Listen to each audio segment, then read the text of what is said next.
مولوی اسامہ کے بیانات سننے کے لیے مولوی صاحب کا آفیشیل چینل احناف میڈیا سندھ کو سبسکرائب کریں۔ اللهم صل على محمد وعلى آل محمد كما صليت على إبراهيم وعلى آل إبراهيم إنك حميد مجيد اللهم بارك على محمد وعلى آل محمد كما باركت على إبراهيم وعلى آل إبراهيم إنك حميد مجيد۔ ہمارا درس چل رہا تھا صراط مستقیم کورس کے عنوان سے۔ تو پچھلے درس کے اندر میں نے آپ حضرات کے سامنے صراط مستقیم کورس پڑھانے کے اعتبار سے کچھ شرائط جو استاد محترم حضرت مولانا محمد الیاس گھمن دامت برکاتہ العالیہ نے اپنی اس کتاب کے اندر لکھے تھے، وہ آپ حضرات کے سامنے میں نے ذکر کیے تھے۔ اب آگے پیچھے جو اسی درس کے اندر یہ بات اس کے اندر لکھی تھی کہ اپنے شرکاء کو چند ابتدائی باتیں جو ہیں اس کے اندر آگے مقدمے کے اندر جو لکھی گئی ہیں تو وہ بھی پڑھ کے سنایا جائے، تاکہ طلباء کے اندر جو ہے نا اس بات کا علم آ جائے کہ یہ کتاب کس چیز کے بارے میں ہے اور آگے جا کر اس کتاب کے اندر کون کون سے عنوانات آنے ہیں۔ تو یہاں سے وہ مقدمہ شروع ہو رہا ہے، چند ابتدائی باتیں۔ صراط مستقیم کورس کا ہر سبق ان 5 اجزاء پر مشتمل ہے۔ نمبر 1 قرآن مجید، قرآن مجید کی آیت یا آیات۔ نمبر 2 حدیث مبارک۔ نمبر 3 عقیدہ۔ نمبر 4 مسالہ، اور نمبر 5 مسنون دعائیں۔ ہر جز کے متعلق مختصراً چند باتیں یہاں پر پیش کی جاتی ہیں، یعنی یہ جو مقدمہ بتایا گیا ہے نا، تو اس مقدمے کے اندر ہر چیز کو الگ الگ جو ہے نا ذکر کیا گیا ہے۔ جیسے قرآن مجید کی آیت یا آیات ہے، قرآن مجید کے حوالے سے یہاں پر تھوڑی سی گفتگو کی گئی ہے، اور اس کے بعد حدیث مبارک کے بارے میں تھوڑا بہت بتایا گیا ہے، اور اس کے بعد عقیدے کے بارے میں، پھر مسالے کے بارے میں، اس کے بعد پھر جو ہے نا مسنون دعاؤں کے بارے میں تھوڑی سی وضاحت کی گئی ہے۔ یہ چند ابتدائی باتیں ہیں، یہ جو مقدمہ ہے تو اس کے اندر یہ چیزیں بتائی گئی ہیں۔ پہلے نمبر پر ہے قرآن مجید۔ قرآن مجید اللہ تعالیٰ کے عظیم احسانات میں سے ایک اہم احسان یہ ہے کہ اس نے انسانوں اور جنات کی ہدایت اور رہنمائی کے لیے حضور اکرم صلی اللہ علیہ وسلم پر قرآن کریم نازل فرمایا۔ اس کتاب کو دیکھنا، اس کی تلاوت کرنا اور اس کا سیکھنا سکھانا، اس پر عمل کرنا اور کسی بھی طریقے سے اس کتاب کی خدمت کرنا، یعنی اس کتاب کو حفظ کرنا یا اس کی تعلیم دینا یا نشر و اشاعت کرنا، کسی بھی طریقے سے اس کتاب کی خدمت کرنا دنیا اور آخرت میں کامیابی اور کامرانی کا یہ ذریعہ ہے۔ قرآن مجید کے حوالے سے 2 باتیں سمجھ لینی چاہیے۔ پہلی بات، قرآن مجید کے متعلق بنیادی معلومات کیا چیزیں ہیں کہ اللہ تعالیٰ نے انسانوں اور جنات کو پیدا فرما کر انہیں حصول علم کے لیے 3 چیزیں عطا کی۔ کتنی چیزیں؟ 3 چیزیں عطا کی۔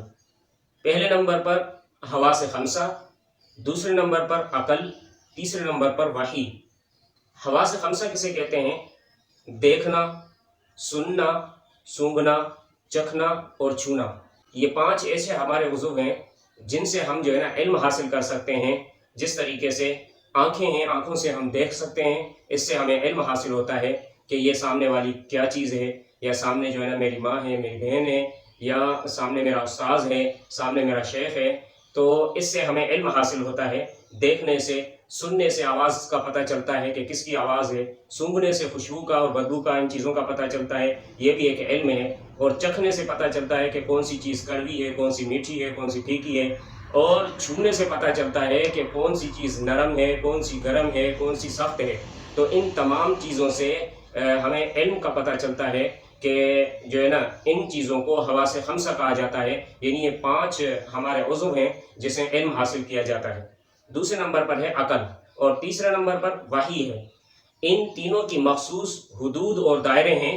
ایک حد تک حواس خمسہ سے علم حاصل کیا جاتا ہے، اس کے بعد عقل سے، اور اس کے بعد وحی سے۔ سب سے پہلے جو ہے نا یہ علم حاصل کیا جاتا ہے حواس خمسہ سے، اس کے بعد دوسرے نمبر پہ جو ہے نا عقل سے علم حاصل کیا جاتا ہے، تیسرے نمبر پہ سب سے جو اعلیٰ اور عرفہ طریقہ ہے علم حاصل کرنے کا وہ ہے وحی۔ وحی حصول علم کا افضل ترین ذریعہ ہے، اس لیے وحی کا معنی اور مفہوم، نزول وحی کے طریقے اور قرآن مجید کے متعلق چند باتیں یہاں پر سمجھ لینی چاہیے۔ سب سے پہلے یہاں پر جو ہے نا وحی کا لغوی معنی بتایا جا رہا ہے کہ وحی کا لغوی معنی کیا ہے۔ وحی کا لغوی معنی یہ ہے کہ الاعلام الخفی السریع، کسی کو خفیہ طریقے سے اور جلدی سے کوئی چیز بتانا، یہ ہے وحی کا لغوی معنی۔ دوسرے نمبر پر ہے وحی کا اصطلاحی معنی۔ اصطلاح کے اندر وحی کہتے ہیں کلام اللہ المنزل علی نبی من الانبیاء، اللہ تعالیٰ کا کلام جو نبیوں میں سے کسی نبی پر اترا ہو، یہ ہے اصطلاحی معنی۔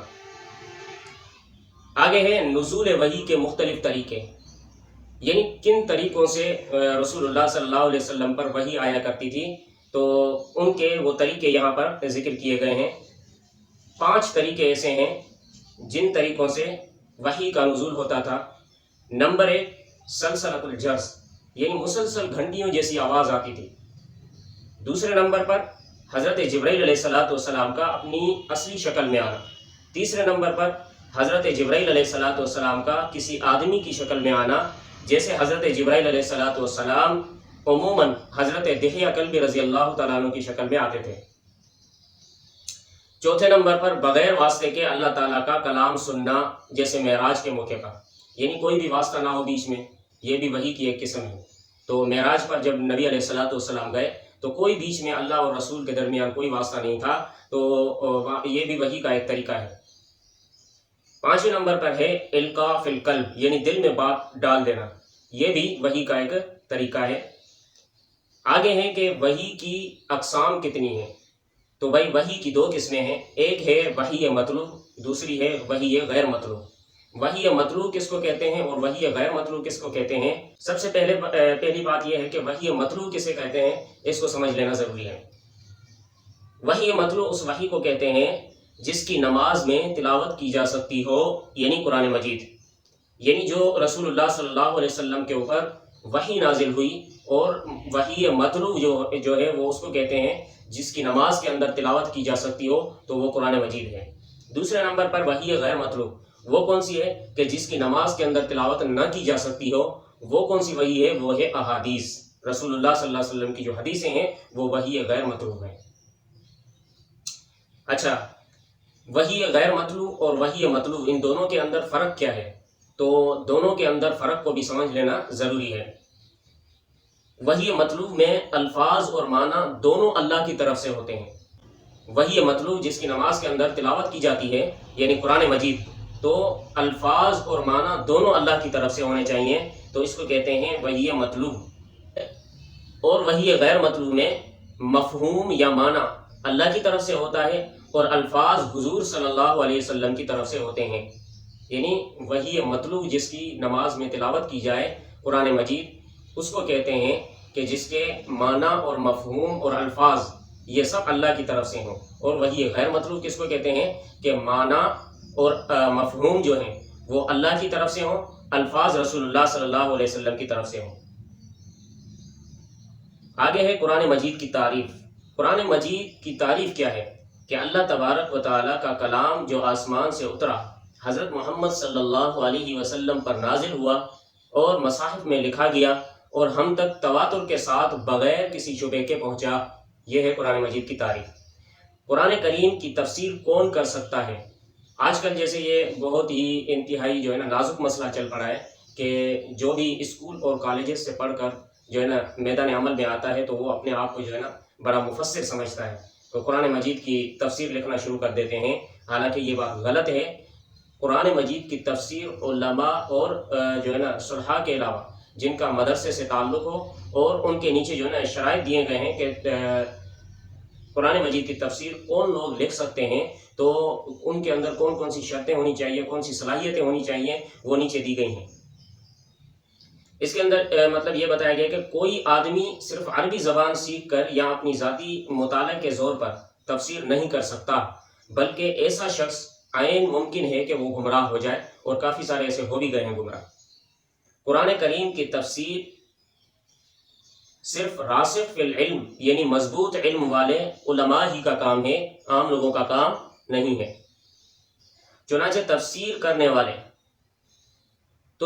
کرنے والے کے لیے درج ذیل جو نیچے علوم دیے گئے ہیں ان کا جاننا انتہائی ضروری ہے۔ کون سے علوم ہیں؟